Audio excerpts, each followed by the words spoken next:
Okay, I'm down here. Hello. We've got a lot of speakers up on stage this time. So we had a few questions from Twitter. I know it's like getting towards the end of the day, but we're going to run through them really quickly. Hopefully everyone will get a chance to say something, but if not, the guys will be here afterwards. You're all going to be at the after party, right, to take questions from the audience? Yes, lots and lots. Fantastic. So one that is interesting, and it's kind of because we have two co-founders on stage together. There's a question about working together as co-founders and the dynamic and the division of labor. That's kind of unusual at a conference. You'll get both co-founders at an event. So maybe you guys could tell us a little bit about like how you work together as a team and how you divide the labor between you and what the dynamic is like. I'll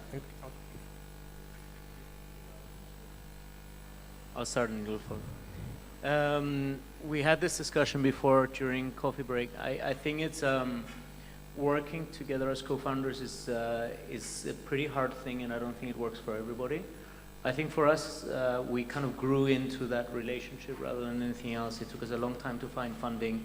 I think at that point in time, you go through your ups and your downs, and you get to know the other person at times of which are a bit tougher. I guess for financial institutions as well, it also helps to have an additional person looking at things that you're doing.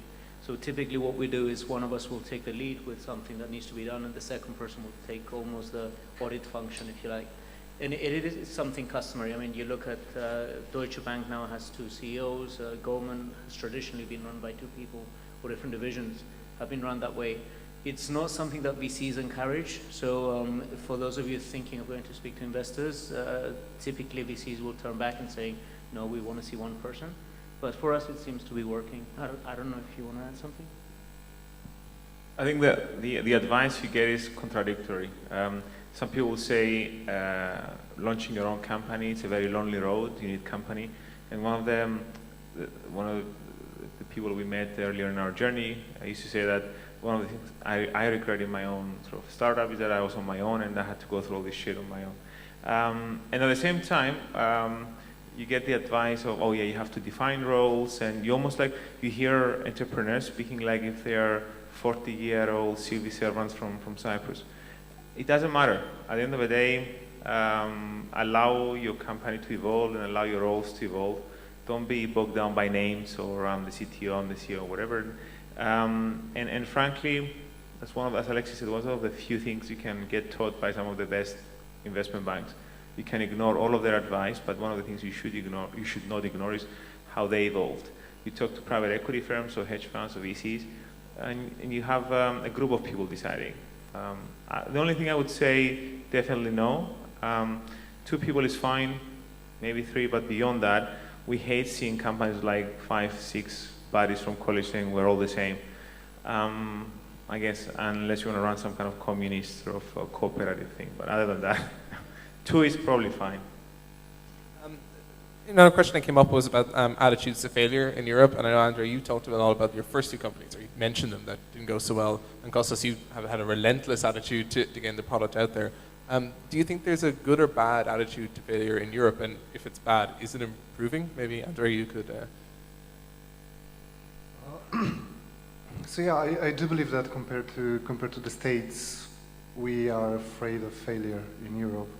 And I do think this is a bad thing, because failure, I think, is like the road towards success, towards innovation. And if you're afraid of failure, then you're afraid of taking risks, then you'll not innovate. So yes, from this point of view, I do think that, and you can see this in Europe a lot. For example, one thing that you notice is that when you look at companies in the States, they want to change the world. So they all have these very high ambitions. They want to change the world. They want to make the world a better place to live. But I've been to a lot of conferences about startups in Europe, and the messaging is different. People are just about, I want to have a good income. I want to have a company that can sustain me, my family, bring me some nice money. So it's not about changing the world. It's not about, maybe it's about, changing a bit their domain or, and I'm not saying it's a bad thing. I'm saying there is this striking difference between what people aspire to in the States versus what people aspire to in Europe in general. I think there's a change happening though, because you talked about Prezi, which obviously embraces failure. a lot. I mean, you talked about how much you iterate on products, you put them out there, some fail, some succeed. Do you think that's indicative of a change in Europe, or are you guys the outlier doing it differently? I don't know. Yeah, I think there are exceptions, of course, in Europe. Like maybe Spotify. They also have very high goals, or SoundCloud, or I don't know. So I do think there are exceptions. I don't know if it's a trend or not. I can't speak about it. I hope so. Costas, you had so many attempts at getting Engino right, and you seem to have found a fit now. But what are those various moments where you felt like it wasn't going so well? What did they teach you? I think we could refer to micro failures and mega failures. Micro failures is when you are dealing within the same concept like we did, and one package fails and one product fails, and you try to improve. So micro failures are good because you learn from the mistakes, you understand the market better and the response of the consumer. I think the problem in Cyprus and in Europe, mega failures most of the time come from crooks. When they build up a company and they don't make it and they rush with the other people's money. I don't know if this is what happens in the United States, but I think as long as you fail honestly and you try hard, but you cannot make it because of the circumstances or a bad idea that was badly executed, that's okay, and you learn from it, and then you move up in the next stage, and you know much more than when you started. The bad thing is when you, as a society, you say it's okay to fail, but along the way you are ruining other people's life. So you have to be careful as a society how you present the failure or not dilemma. Simos, we had a question for you. It might be too big to deal with in its entirety right now, but maybe you can give us a reasonably brief answer. It's about developing a marketplace like you have with people per hour, and how you deal with the chicken and egg situation of trying to get both demand and supply working at once. I know that's a huge question, and you probably spent a lot of years working it. Can you give us a brief overview of how you tackle that with people per hour? Yeah, obviously, I mean, the best advice I've heard from somebody that actually was very instrumental in creating eBay was that he was saying that creating a marketplace is a bit like creating a secret sauce. So you kind of try adding a bit of ingredients here, a bit of ingredients there, and then eventually it kind of tastes good. And it is quite important because you go through phases where your initial reaction is to get the buyers because they are the ones with the money. So you think if I get the buyers, then it'll be fine. Then you realize that the buyers are not coming because you don't have very many good sellers. And I think even bigger marketplaces like eBay have struggled between focusing on either party.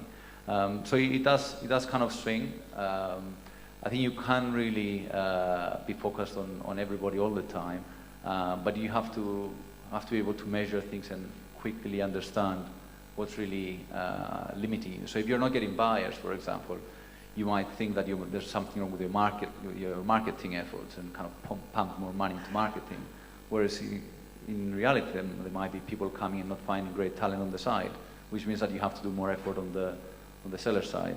So in the way we went about it was that we were kind of swinging between the two and trying to understand exactly the dynamics of the marketplace.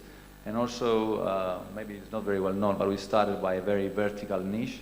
So we started only on the kind of personal assistance kind of vertical, which made the problem a lot easier for us in the beginning because we could go to trade shows and things like that specific for this niche and get the first kind of a few hundred sellers. Because without sellers you can't start, I mean you have nothing. So we did a very manual effort in the beginning until we got to kind of 1,000 a bit, and then it started kind of rolling a bit better. So we have one question from George, and we might end on this one, and maybe each of you can give us an answer for it, because I think it's a nice one to end on. It's that if you had one piece of positive advice for people in the audience today who wanted to become entrepreneurs, chuck it all in, start a company today in Cyprus, what would it be? Well, my advice would be, if you can be in the online space, it does interest you, choose that. Simply because you have a lot of power these days, you can do a lot from your bedroom. If you can go global, again, I'm not saying there's no scope for kind of Cyprus-only services, because there is, but it is a small population by internet standards. So give it a bit of thought when you're starting out, because you might transpire along the way. But other than that, just go for it. I mean, it's so easy these days. just try it. I mean, there's nothing to lose really. Yeah, maybe some money, but it's not that much these days really. I mean, you can start with very little. I think that it's not by chance that some big companies and some very sort of big brands started in times of crisis. You cannot look at, and same for us, look at your parents and our parents in the eyes and say, there's nothing I can do to match your failure. Nothing. So the only thing you can do is at least sort of try.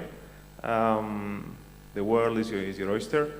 I think the next 5 years, maybe 10 years that we're going to live, not just in Cyprus, but across Europe, it's going to be quite bad. We're living into the middle of a depression.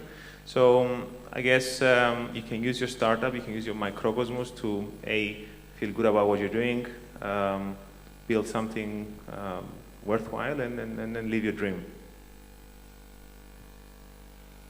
Yeah, so my advice would be just do it, but before you do it, validate that what you're doing is the right thing. So just try to validate your idea before putting in your money, your years, your youth into it. Just see if it's valid. Given that Emilios painted a rosy picture, no, I think one of the observations that we had is that there's always a tendency of entrepreneurs to go for the sexy stuff and start the new Facebook, the new Twitter, the new Instagram, whatever it is. I guess our conclusion, and that's the one piece of advice I would pass to people, is just go for traditional stuff. That's where innovation, as Dimitris was saying this morning, that's where innovation is at its lowest. That's where you can make the most difference. So, you know, being in an insurance company is not necessarily the most sexy thing you can do, but you can really make a difference. And there's a lot of traditional industries that need fixing, and that's where I would start if I were looking for good ideas. Yeah, I would say that you have to go at it and do whatever your passion tells you to do, because you will be asked to do a lot of sacrifices. So keep your head in the cloud, but your feet on the ground.